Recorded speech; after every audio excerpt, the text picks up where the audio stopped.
All right, Raf Diallo here from RT Sport. Ireland played group favourites Portugal in a World Cup qualifier on Wednesday in the Algarve, and the capacity has actually just been increased for it as well to 50% in the stadium. So we wanted to get a bit of insight on the Portuguese, who we last saw losing 1-0 to Belgium in the last 16 at Euro 2020. So joining us from Lisbon is Tom Kundert, the founder of Portugal.net, the leading English language Portuguese football site.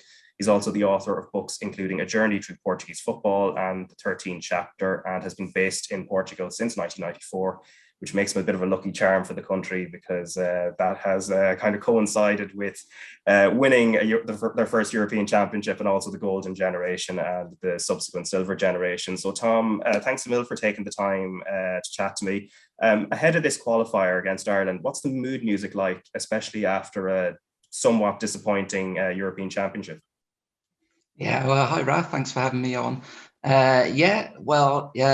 Portugal, I'd say in a little bit of a state of flux. It's not their best moment in the last 5 years or so. People were very disappointed with the performance at the Euros because, like you said, Portugal, they've had so much success recently, and I think everyone here in Portugal thought that this squad was a lot stronger than the squad which actually won the European Championship in 2016. So there was a lot of hope going into the tournament and high expectations. And really, Portugal, if we look at it coldly, just didn't really turn up. Very disappointing. Almost all their matches, maybe save the last few minutes against Hungary, maybe the first half against France. But apart from that, very disappointing and a bit of a limp exit. So, yeah, they'll certainly be looking to put things right. And Fernando Santos, the coach, who really had so much credit in the bank after winning Euro 2016 and then the Nations League, I'd say that credit is starting to run a little bit dry because Portugal just don't seem to be able to get this absolutely fantastic generation of players who are shining at the best clubs in the world, really, or a lot of the best clubs in the world. He hasn't managed to get them into a cohesive unit and to kind of translate that club form onto the international scene. In regards to Santos, so as you said, he had credit in the bank, obviously winning a European Championship and then following it up with the Nations League. In terms of what happens after the Euros, were there calls for change, or was there just enough credit in the bank that they kind of felt like they should keep him on just because the World Cup is actually a lot closer than what it normally would be in this kind of World Cup cycle? Yeah. He's got a long-term contract, I think, until the end of the next Euros, actually.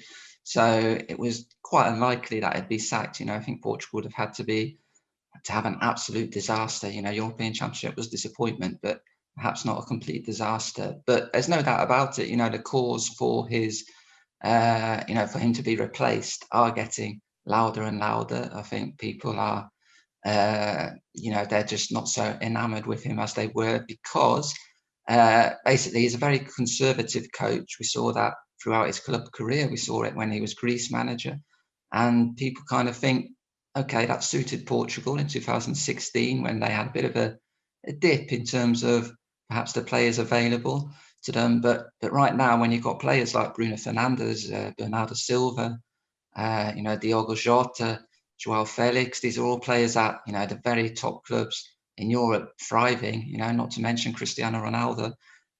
You really want to see Portugal playing better football, and there's a feeling that he's not really the man to get them playing that football. So yeah, I'd say quite a lot of pressure on Fernando Santos. That said, I'd be quite surprised if he isn't Portugal manager come this World Cup. But if Portugal have a disappointing World Cup, I think that could be the end of him. And the Ireland match, of course, is the first for Portugal post-European Championship. So we can't really see an evolution or anything, or to kind of trace any changes in terms of taking the shackles off.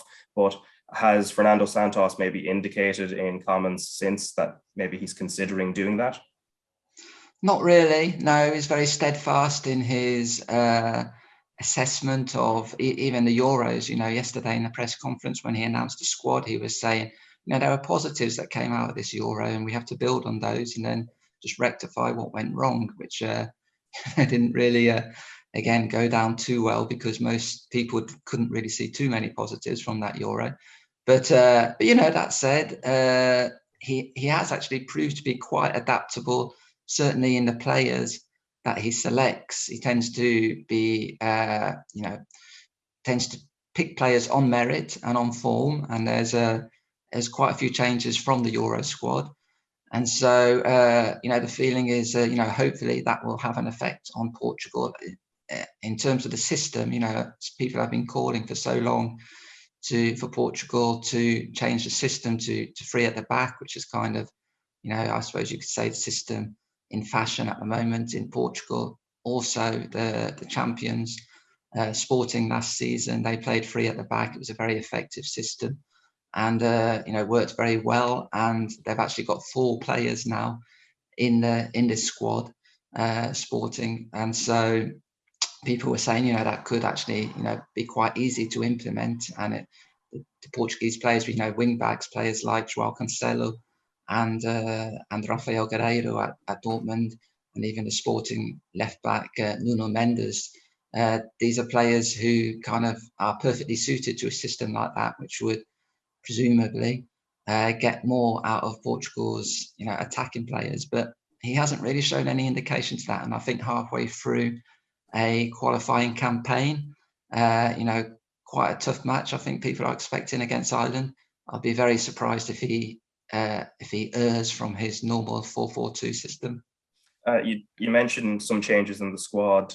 In regards to the ones that stand out and maybe might give an indication of any subtle changes, are there any particularly, other than the Sporting Lisbon players that have been brought in? Yeah, I'd say not really subtle changes. It's more players who maybe are in form, players like Ricardo Pereira at Leicester, probably Portugal's best left back. Unfortunately, he, of course, missed the Euros because he wasn't really up to full speed after his bad injury. So I'd quite, that'd be quite interesting to see if he actually comes in for João Cancelo. João Cancelo, who also missed, of course, the Euro because of COVID. So, Portugal are really spoiled for choice in that position. There's another interesting entrance into the squad is Gonçalo Inácio, 20-year-old Sporting centre back, who's really looked fantastic. Sporting, it's been a bit of a weak, Portugal has been a bit of a weak spot for them for a few years. Is their centre back position. Of course, Pep still going strong, 38, I think he is now, and Jose Font has actually been dropped. So that actually shows that finally we might see some evolution in that position in terms of personnel. But yeah, I can't really see any radical changes. The front players, they kind of pick themselves. Bernardo Silva, Bruno Fernandes, Cristiano Ronaldo, Diogo Jota. You can't really see any of those missing out. And in regards to João Cancelo that you mentioned, he was probably the biggest player to miss out for Portugal during the European Championships. Unfortunately, it was right before the tournament. I just remember watching, I think it was when Portugal beat Croatia 4-1, I think, and I felt like it was 2 years ago. It was only like last September, I think, in the Nations League. He was fantastic, and they just had a bit of fluidity there. How big a miss was he? Because he does add a level of like guile and flexibility from full back, and it can be either from the right or the left. Yeah, absolutely. Great player. Also, I remember I went to the last pre-tournament friendly here in Lisbon before the Euros, and he was absolutely fantastic in that. Portugal won 3-1 or 4-1, I think. He scored. I can't actually remember who the opposition was, actually. Trying to wrap my brains. Israel, maybe? I can't remember. But anyway, he was absolutely brilliant in that match. And so people were really expecting big things, especially after the season he came off against Manchester City. And that was actually quite controversial because he got COVID just a few days before the tournament. And Fernando Santos immediately cut him from the squad, and people kind of said, well, why didn't they do what Spain did with Sergio Ramos, I think it was. No, not Sergio Ramos, I can't remember. Sergio Busquets, I think. Exactly, Busquets, yeah. Which is just say, okay, you're going to have to sit out the group stage, but then you come back into it. Or, maybe even just the first 2 matches. But no, Fernando Santos just cut him out of the squad completely. And you're right, Portugal just really never got going as an attacking force. And a lot of people point to that as a big mistake. Definitely Cancelo should have been included in the squad. So he could have contributed in the knockout match against Belgium, maybe even the last match against France, and maybe that would have made a difference to Portugal. So yeah, I'm sure he himself, also from a personal point of view, will be really raring to go and showing that he is an absolutely vital part of this Portugal setup.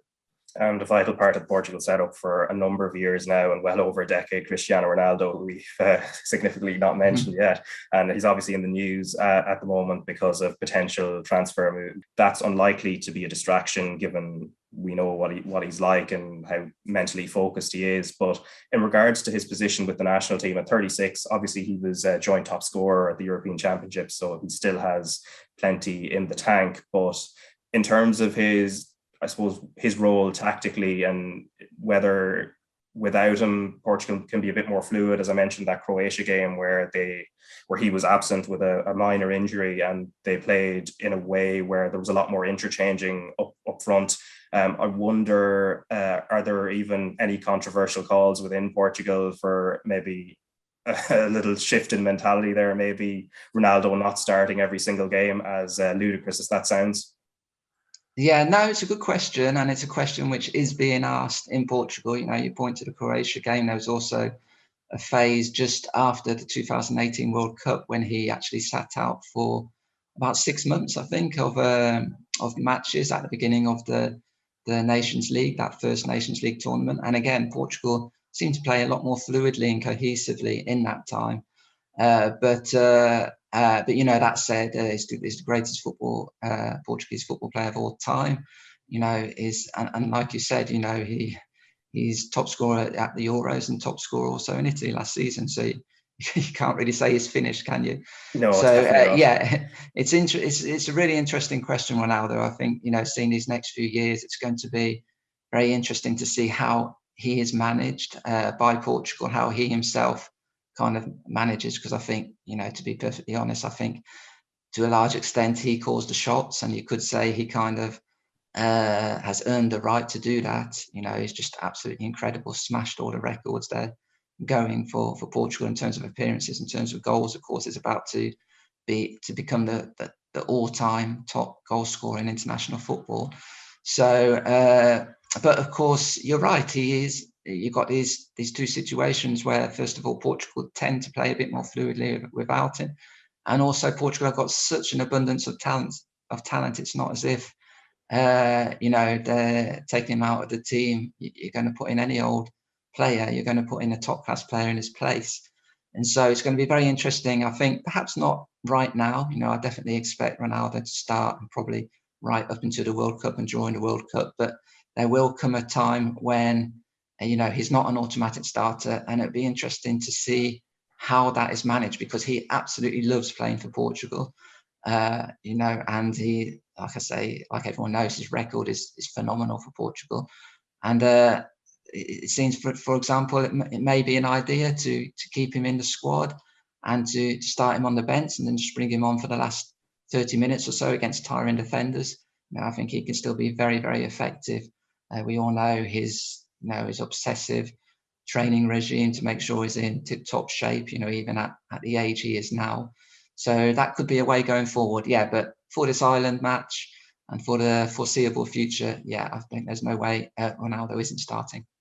But hopefully he can save trying to set records and stuff until the following match, I think, from our point of view. But I suppose a final point, Tom, in regards to Ireland, as you said, Portuguese media see it as a relatively difficult task for them, even though they have home advantage this time. But what is the general view of Ireland? Has there been much discussion of the Irish team within Portugal, or has it just generally been focused on their own, on their own team, on the Seleção? Yeah, well, no, I think the Portuguese, the press, usually they're quite up on, having a look at the opposition. And Fernando Santos himself in a press conference yesterday, he made a big point of, praising Ireland. And, I suppose that's kind of part for the course, isn't it, for opposition managers. But he was saying that they were, that it's going to be a tough game if Portugal aren't at their best. They're going to have problems. And pointing to the game in Serbia, where, of course, Ireland did very well in that game as well. And so, yeah, Portugal, there's no way they're expecting it to be easy.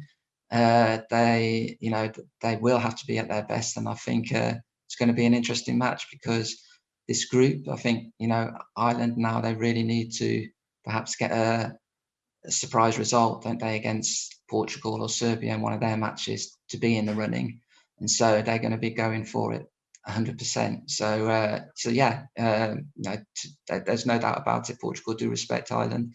It's not how that you can't really call Ireland a minnow. I know they've had poor results in recent years, but I wouldn't put them in that category of a minnow. It's a team which you wouldn't be too surprised to see at tournaments, especially nowadays, with the extended tournaments. And so, yeah, Portugal will definitely be aware. And I think if Portugal don't score in the first half, for instance, it could turn into a very tricky match for them. And is there much knowledge in regards to individual Irish players, or much, because obviously it's not like 20 years ago where I remember those qualifier games for the 2002 World Cup, Roy Keane was still playing and was captain, and the likes of a young Robbie Keane and Damien Duff were there. I suppose on a global level, a lot of our squad now wouldn't be quite as well known. So I wonder if there's one or two players that the Portuguese media have kind of focused on, or even the manager, Stephen Kenny. Yeah, I can't really say that players have been picked out that much. Like you say, it's more due respect. It's really a team without stars, isn't it? But there's been quite a lot of, I've seen a bit of analysis of just Ireland throughout, their kind of evolution and their high points throughout their history, and showing, the last 20 years. I know the last immediate 5 or 10 years have been bad, but you can't really forget how many tournaments was it in a row that Ireland got to? It was we had 3 in a row. Euro 88, and then Italia 90, USA 94, and then the 02 World Cup. So that kind of generational span before the last 2 Euros prior to the 2020 one. Yeah. So people can say, and I remember just generally as a country, people quite often say that Ireland's got quite a lot of affinity in Portugal, in some ways, small country, huge emigration all around the world, football crazy. So, there's a lot of respect there. And I think people always remember, I think Portugal, maybe one of their most memorable games. I remember when it's quite soon after I came to Portugal, when Portugal qualified for Euro 1996, I think it was, and they beat Ireland in the final game. I think that's, if I'm not getting that muddled up, a 3-0 victory here in Lisbon. And I always remember that was incredible because it was an absolutely torrential storm during the match. It was in the old Estádio da Luz, the Benfica stadium, before it had been renovated, so there was no roof.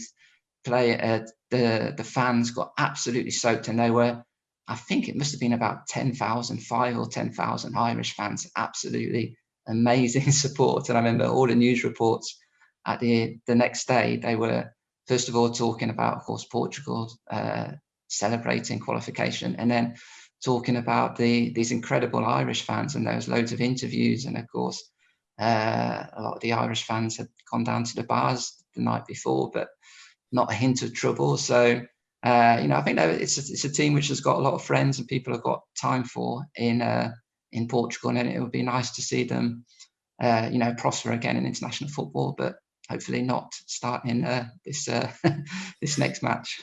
Well, the sentiment is the reverse from our point of view. But anyway, hopefully we just have a really good match, and from an Irish point of view, hopefully we get the results that we need to propel ourselves back into contention. But Tom Kundert, that was brilliant on Portugal, and obviously Portugal.net editor and author of books mentioned in the introduction there as well, that people can definitely check out, and definitely worth checking out and reading if you want to find out more about Portuguese football. Tom, thanks a million for your time, and let's see what happens on Wednesday.